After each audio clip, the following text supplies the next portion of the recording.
Hello जी, अस्सलाम वालेकुम बच्चों। आज का जो हमारा लेक्चर है वो है structure of flower. Means angiosperm का जो फ्लावर होता है उसके स्ट्रक्चर की बात करूंगा मैं।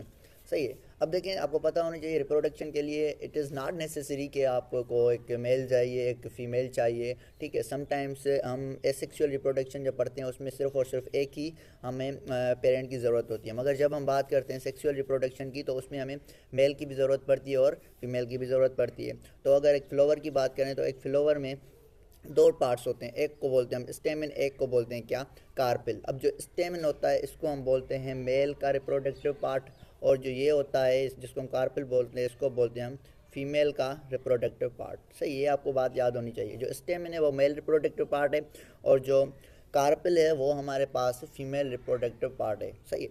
अब देखें, जो अब स्टेमिन की बात करें तो स्टेमिन में दो चीज़ें आती है, एक आती है एंथर, एक आता है फिलामेंट।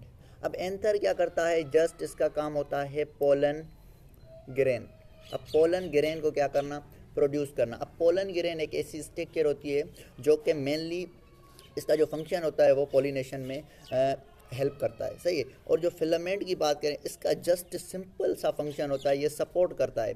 सपोर्ट करता है किसको, सपोर्ट करता है एंथर को फॉर द पोलिनेशन। ठीक है, पोलिनेशन में जो सपोर्ट करता है ना एंथर को, वो क्या होता है हमारे पास, वो होता है फिलामेंट। सही है, यहाँ तक आपको बात समझ आ गई। इसके बाद अगर बात करें, यहाँ पे एक और स्ट्रक्चर लिखी हुई है जिसको हम बोलते हैं क्या, पेटल। अब पेटल जो होता है ना, पेटल ये रहा पेटल। अब पेटल जो होता है ये मोस्टली अट्रैक्ट करता है किसको, अट्रैक्ट करता है पोलिनेटर्स को। पोलिनेटर्स को अट्रैक्ट करता है ताकि पोलिनेशन हो सके। सही है। तो इसका मेनली मकसद यही होता है कि जो हमारे पास पोलिनेटर्स है ना, अपने कलर से, अब पीटल क्या होता है, एक कलरफुल चीज़ होती है, मीन्स कलरफुल पार्ट होता है फ्लावर का, जो कि अट्रैक्ट करता है पोलिनेटर्स को ताकि क्या हो सके, पोलिनेशन हो सके। सही है।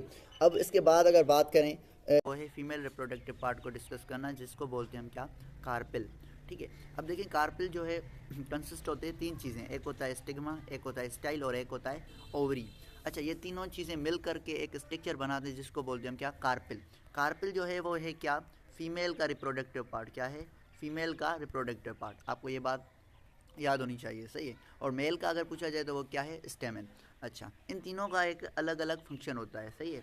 देखिए सबसे पहले ऊपर की साइड पे ये जो लिखा हुआ है इसको क्या बोलते हैं हम, स्टिग्मा। अब स्टिग्मा का मेन फंक्शन क्या होता है, स्टिग्मा का मेन फंक्शन होता है receive pollen grain during pollination. ठीक है, जब पोलिनेशन होती है ना, जो पोलन ग्रेन एंथर से आता है उसको कौन रिसीव करता है, वो करता है स्टिग्मा। ठीक है। इसके बाद दूसरी स्ट्रक्चर जो आती है उसको बोलते हैं हम क्या, स्टाइल। अब स्टाइल, स्टाइल क्या है, देखिए यहाँ से स्टार्ट होता है और यहाँ से इस पूरे पार्ट को क्या बोलते हैं, स्टाइल। अब एक किस्म का ये क्या होता है, ट्यूब होती है, या आप पैसेज वे बोल लो। सही है। वो क्या होता है, it provides the passage way for the pollen to reach the ovary. अच्छा, जो पोलन ग्रेन आया है ना, इसके लिए एक पैसेज वे है जो कि इसको स्टिग्मा से ओवरी तक पहुंच जाएगा। सही है, बस इसका फंक्शन यही होता है इन फर्टिलाइजेशन। अच्छा, इसके बाद तीसरी स्ट्रक्चर जो आती है इसमें वो है ओवरी। ओवरी के पास होते हैं ओव्यूल्स। क्या होते हैं उसके पास, ओव्यूल्स होते हैं। ठीक है। ओव्यूल्स से क्या होते हैं, आके हमारे पास ये जो पोलन ग्रेन है वो आके मिलते हैं, फर्टिलाइजेशन होती है। जब फर्टिलाइजेशन हो जाती है ना, ओवरी जो है कन्वर्ट हो जाती है किसमें, फ्रूट में। ठीक है, जब फर्टिलाइजेशन हो जाती है ओवरी जो है वो कन्वर्ट हो जाती है किसमें, या डेवलप हो जाती है किसमें, हो जाती है वो होती है फ्रूट में। सही। और जो ओव्यूल्स होते हैं ना, ये देखिए यहाँ पे आपको ओव्यूल्स नज़र आ जाएंगे। ओवरी के अंदर ये छोटे छोटे एक जो है गोलनुमा चीज़ें होती है जिसको हम क्या बोलते हैं, ओव्यूल्स बोलते हैं। ठीक है। जब फर्टिलाइजेशन हो जाती है ना तो ये जो ओव्यूल्स होते हैं ना वो किस में कन्वर्ट हो जाते हैं, सीड में। सही, ये बहुत इंपॉर्टेंट चीज़ें थी इसके बारे में। अच्छा, पूरा का पूरा मैंने ये जो है आपको रिप्रोडक्टिव सिस्टम जो है प्लांट का समझा दिया है। अच्छा जी, इसका